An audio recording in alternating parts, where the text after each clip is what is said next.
Yo, this is WSoul13 bringing you Raid Shadow Legends. Today we are gonna be looking at Summon Rush for Tatura, right? So if you've seen my video yesterday about the fusion plan I have for Tatura, you can do it two ways. You can do it the Shardless method, which is gonna be you're skipping Summon Rush, so you don't even need to look at this video. But the other way is you want to pocket some epic. So you like Visionary, or you like you want to skip some events.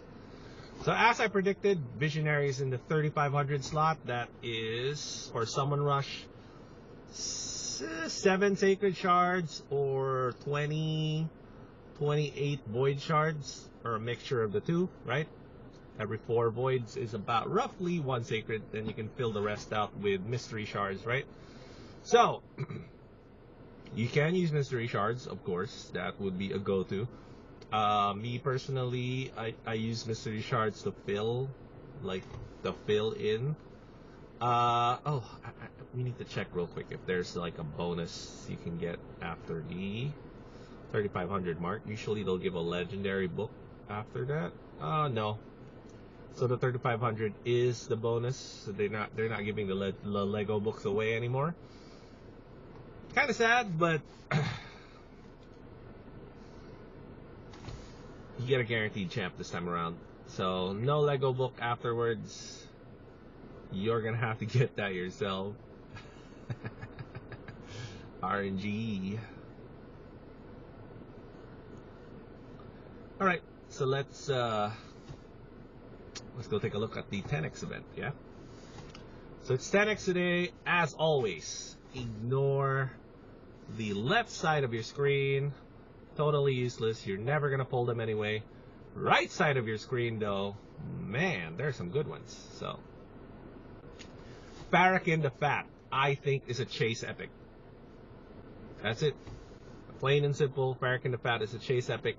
Great for clan boss because it's a tunable increased crit rate, increased crit damage build with ally attack. So if you can have him running 4-3, you're going to be doing this every round, and it's strong in terms of damage. Plus you have a 3-turn cooldown of putting HP burn and poison on himself, right? And then attacks one enemy, 40% chance of placing a decreased defense. So he brings decreased defense, HP burn and poison, and then increased crit rate, increased crit damage. Plus, 20% of the damage he receives goes on to allies, right? So this is really good because that means you can build Farrakhan more for damage, and his multipliers are really, really good. It gives him kind of like a mini ally protect bonus, but it's spread out to everybody. So it really does a good job of mitigating damage, I think. And of course, for arena, blender comps are a thing. You don't even need to book him up for the blender comp in arena. You don't even need to level him up. You can be level 1 and just put some speed gear on him and match him with your speed booster in terms of speed tuning. Just have him go second, and then you go to town, right? So yes, Farrakhan the Fat is a chase epic. So if you pull that one, even if you already have one, a dupe one will be fine. You get some free dupe system stuff. We haven't really done a deep dive on the dupe system, how it's a giant impact for F2P low spender crowd, but definitely Farrakhan is a chase one here. Mordecai was offered up as a fusion champ that you could, I think an epic for a fusion champ that we had a while ago, right? So check this out. 75% of placing an HP burn on all enemy, and then increase attack buff on all allies. Great. AoE HP burn, 4-turn cooldown. You know, AoE HP burn is so strong. Increase ally in all battles, extremely strong in dungeons. The only thing with Mordecai is the force affinity for spiders, so he becomes a spiderling tank. So you gotta kind of build him to withstand those spiderling hits, or have another tank that the spiderlings are gonna go to in Spiders 20. And then also comes with an AoE decreased turn meter that books up to 100, 3-turn cooldown. Great in spiders as well. Then A1 has decreased target's turn meter by 10%. Alright, and then it's a 60% chance if it's an HP burn on there. So, you know, turn meter is always good. So yeah, again, in spiders. So Mordecai, spiders champ. If you don't have an AoE HP burn spiders champ, you're glad to get Mordecai, for sure. This is a forgotten champ right here, alright? So, H-Shack the Windarian came out, I think last year. Yeah, I think last year. And she is really, really good. Look at this. So your A1 has a chance to decrease the duration of a random buff if the target is under HP burn.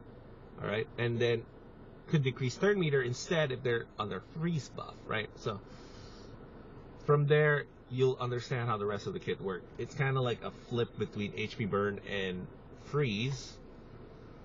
This A2 is actually pretty good. It's a 1 turn block debuff and a 25% strengthen on all allies. So this actually works out really good in you can use her in clan boss, yeah. 1 turn block debuff isn't as good, but with a debuff, with a buff extension champ, you might be able to go at least through the stun and the debuffs of the first wave, or if you have a stun target, then just go through the first wave, the debuff slam, I mean, for the affinity clan boss, most notably Spirit, right? Spirit is where it gets annoying because it messes with your speed. But overall, great. Strengthen is a great debuff to have. Only thing is it's a 4 turn cooldown, so it's kind of hard to tune for land boss specifically. But in wave content, it's really, really good. Faction Wars is amazing. This right here is what makes H-Shack like hard Doom Tower capable. So she can put HP burn on or freeze on, right? And it's a, what is this? 70%, maxes out to 90%, with Fearsome Presence / Sniper, this should go up to 95% chance. And it's on a 3 turn cooldown, so it's really, really good. If their attack is higher, then they get frozen. If their defense is higher or equal to the attack, they get an HP burn instead. So for the tankier champs, put HP burn on. And for the softer champs, you disable them with freeze. Really strong, right? Not only that though, every time they take a turn, they take away HP burn, you heal all allies 5% of their max HP. That's really good. And then every time a frozen enemy takes a turn, you get 10% turn meter for all allies as well. So she is a forgotten champ in hard Doom Tower. Not a lot of hype around her, and if you're kind of like earlier in the game and you're looking for something to fill in to your Doom Tower wave teams and it's not like fully fleshed out yet, H-Shack is a great ingredient there. Pairs well with Drexstar, I think, because HP burns will be spread out. Then you still have the chance to freeze, and then you can put HP burns on as well to accelerate the HP burns on everybody. Then you're healing, and then with Seal of the Drakes, you're getting roughly an extra 5% every time an enemy takes a turn, not just when Seal takes that 10% healing when she takes a turn.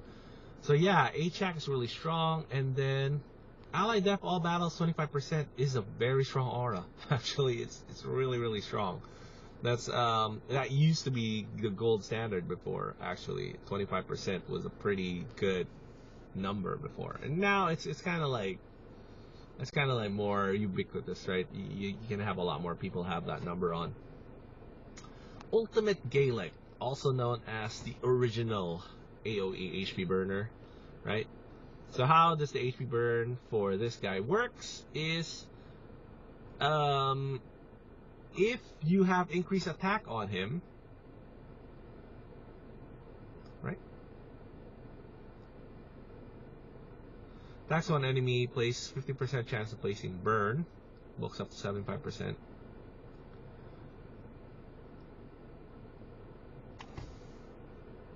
Is it this one? Or is it this one? Oh, it's this one. Attack all enemies. And then if you have increased attack on, you will put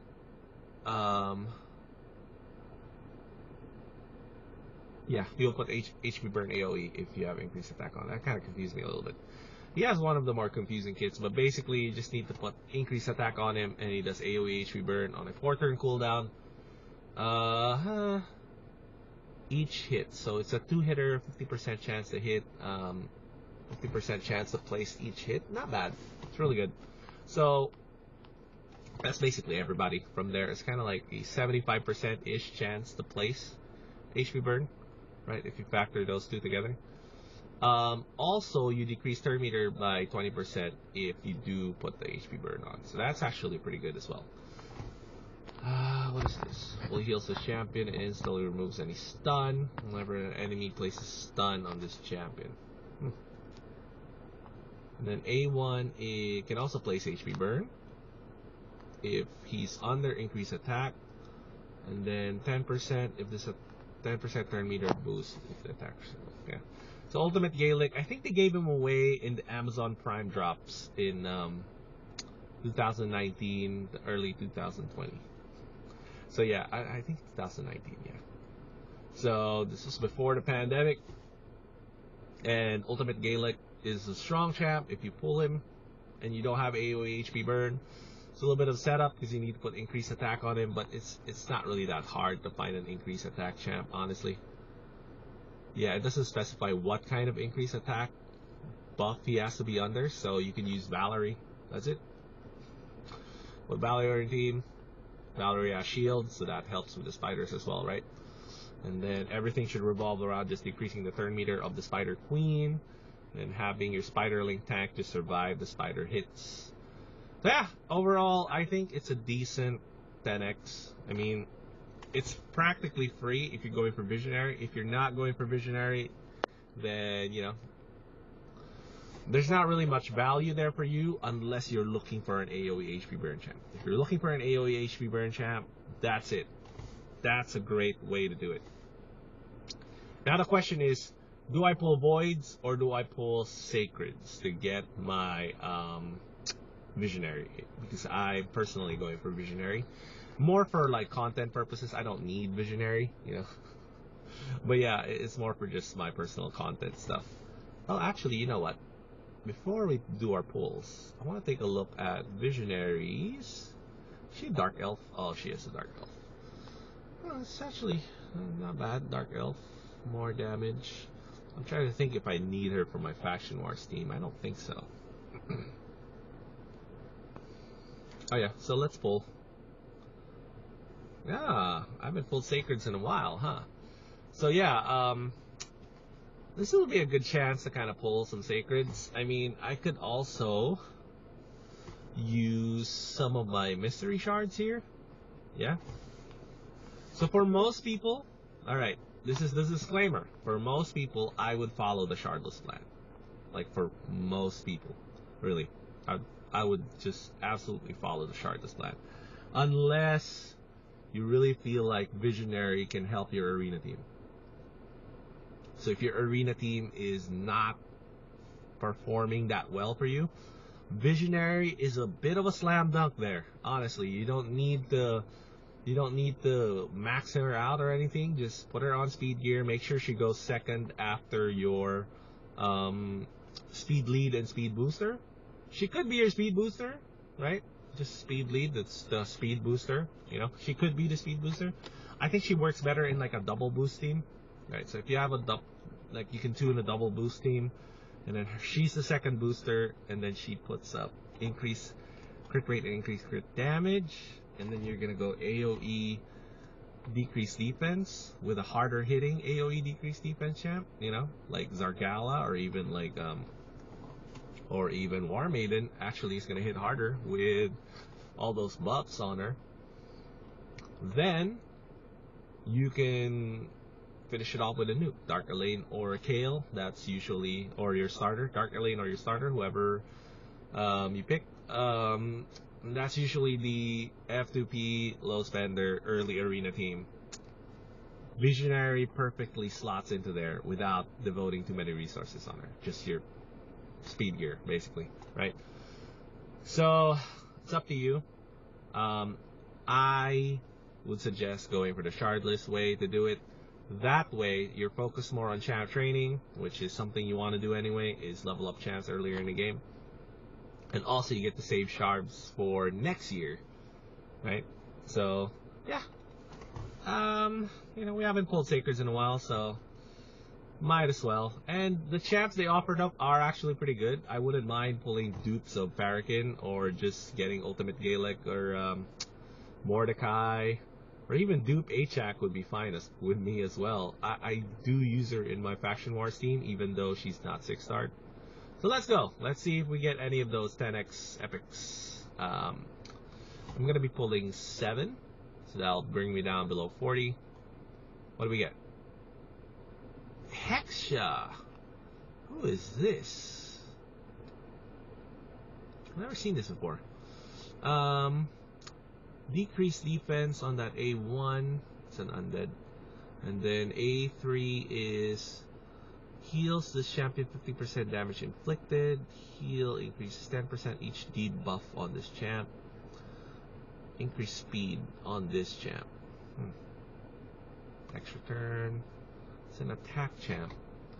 50% increase attack. This attack kills an enemy. Grants an extra turn. Okay.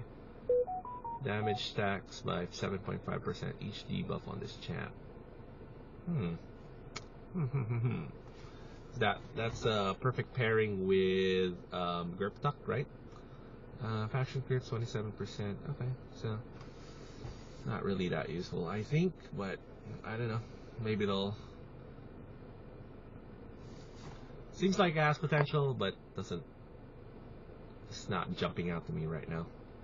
Let's see who we got. Cornelia. Cornelia actually has this weird. She does this third meter fill, right? Heal ally 50% and fill third meter 50% whenever the sleep debuff expires or gets removed. Yeah.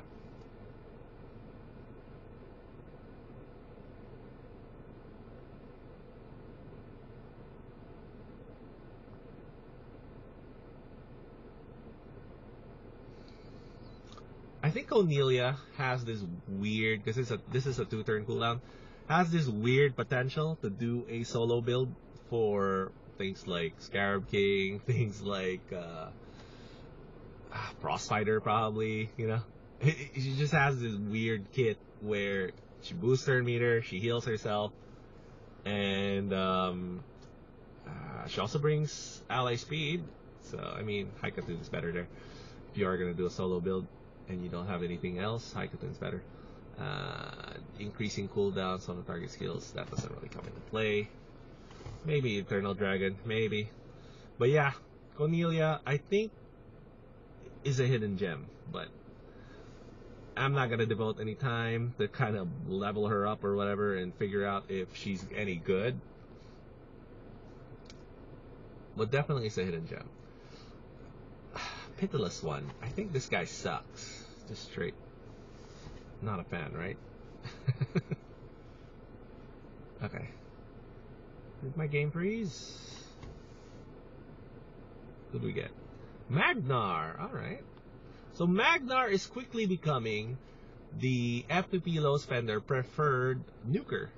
Because you can bump his HP up really high and he just hits so hard. You don't even need to worry about this HP burn spread thing, because he just hits so hard.